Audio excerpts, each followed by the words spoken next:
Donc voilà, bonjour à tous. Donc, dans le cadre de nos cours, on s'est rendu compte qu'en fait, on n'avait pas encore, il n'y avait pas une origine au bégaiement qui était établie et qu'il y avait beaucoup d'hypothèses sur cette origine. Et donc, nous, on s'est demandé, dans la recherche actuelle, où est-ce qu'on en était, donc dans la recherche des causes du bégaiement. Donc, nous avons trouvé donc cet article dont on va vous parler juste après. Donc, ces 2 dernières années, beaucoup d'articles se sont intéressés donc aux causes du bégaiement, et beaucoup d'entre eux suggèrent un lien entre un dysfonctionnement avec un dysfonctionnement des circuits des ganglions de la base.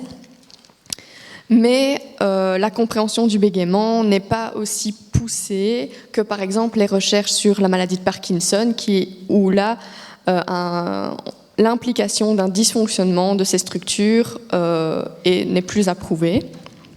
Donc, des méta-analyses, donc principalement basées sur des études d'imagerie, ont pu mettre en lumière un grand nombre de régions qui pourraient être impliquées dans le bégaiement.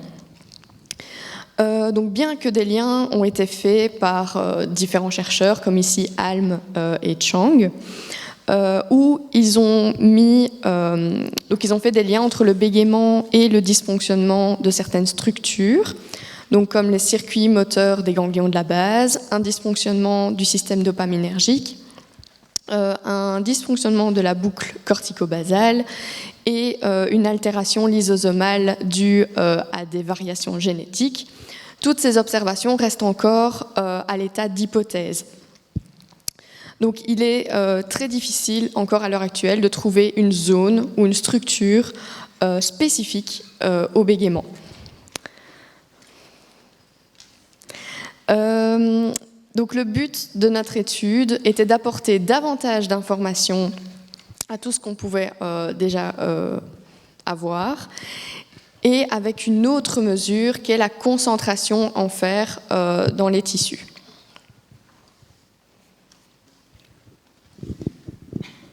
Donc, pour un bref rappel, les ganglions de la base sont un ensemble de structures sous-corticales qui ont des interactions très complexes, justement, entre ces différents noyaux.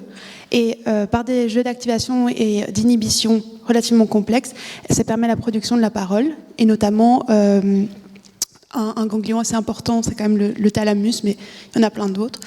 La dopamine y joue un rôle majeur, notamment en tant que neurotransmetteur, et c'est justement celle qui fait défaut dans la maladie de Parkinson, une maladie qui est déjà mieux connue que le bégaiement. Mais vous allez me demander, mais quel est le lien donc avec le fer ? Eh bien, le fer et la dopamine entretiennent des interactions qui sont très complexes et doivent rester dans un équilibre homéostatique vraiment précis pour un fonctionnement sain. Et justement, il y a certaines études qui font un lien entre la concentration en fer et la maladie de Parkinson. Voilà, donc l'étude comportait 73 participants, donc 41 personnes qui bégaient, ce qui est quand même déjà un large échantillon pour ce type d'études et ce type de recherche. Voilà, je vous laisse regarder les critères d'inclusion et d'exclusion. Voilà, donc les chercheurs ont pu mettre en lumière des concentrations plus importantes, significativement en fer, dans ces différentes régions que je vais vous montrer, avec le petit pointeur. Donc tout d'abord, le putamen gauche, qu'on retrouve voilà, ici. Voilà. Lui, ça fait partie du striatum, qui est un ganglion un noyau qui est directement impliqué dans les circuits des ganglions de la base. Son rôle est principalement, avec le striatum, de pouvoir lever l'inhibition du thalamus et donc permettre la parole. On retrouve aussi dans le lobe frontal gauche le cortex operculaire, qui est du coup, voilà, ici, je le dis. Oui, c'est ça, le cortex operculaire frontal s'étendant jusqu'à l'insule antérieure. Son rôle est encore un petit peu mal défini, mais on pense que ce serait directement impliqué notamment dans les articulations complexes et peu automatiques. On a aussi je vais mettre un peu de truc. Donc, on a quoi ici ? La pars opercularis, qui est en fait directement associée à l'aire de Broca, et donc aussi le gyrus frontal inférieur et l'étendue postérieure du sillon frontal inférieur. Donc, on est ici. Et le gyrus précentral ventral, qu'on retrouve ici. Et ça, c'est la zone qui est liée aux représentations des mouvements de la langue. Voilà. Aussi, ils ont pu mettre, mais alors avec une p-valeur en dessous à 0.05, dans le noyau codé, que juste ici, qui fonctionnellement est associé aussi au striatum, et donc c'est aussi une zone directement impliquée dans le circuit des ganglions de la base.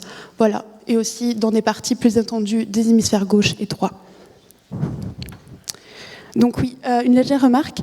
Donc en fait, une augmentation dans la concentration de fer est normale avec l'âge, mais en fait, celle qui était observée dans l'étude ne permettait pas, entre guillemets, d'expliquer une concentration plus élevée en fer chez les personnes qui bégaient. Et donc, les interprétations des auteurs, ça a été qu'on a pu mettre en lumière des différences microstructurales significatives chez les personnes qui bégaient. Voilà. Et justement, cette concentration en fer plus importante, et donc qui impliquerait un dysfonctionnement des ganglions de la base, est en accord avec les hypothèses justement qui impliqueraient un dysfonctionnement de ces structures dans le bégaiement. Voilà. Donc voilà, donc cette différence de concentration en fer qui est donc ici un peu plus accrue, peut être le signe donc d'un excès de dopamine ou d'un dysfonctionnement lysosomal. Donc d'autres travaux sont nécessaires donc, pour relier ces différences de concentration en fer au profil génétique associé au bégaiement développemental, à l'augmentation de la dopamine, au dysfonctionnement lysosomal ou encore à une autre fonction neurobiologique qui pourrait donc déboucher finalement sur des thérapies évidemment plus efficaces. Donc, cette présente étude est un support supplémentaire à la théorie donc, d'un dysfonctionnement au niveau des ganglions de la base, qui a été donc, largement développé ces 2 dernières années, et ce, donc, par un nouveau moyen, donc, qui est la concentration en fer.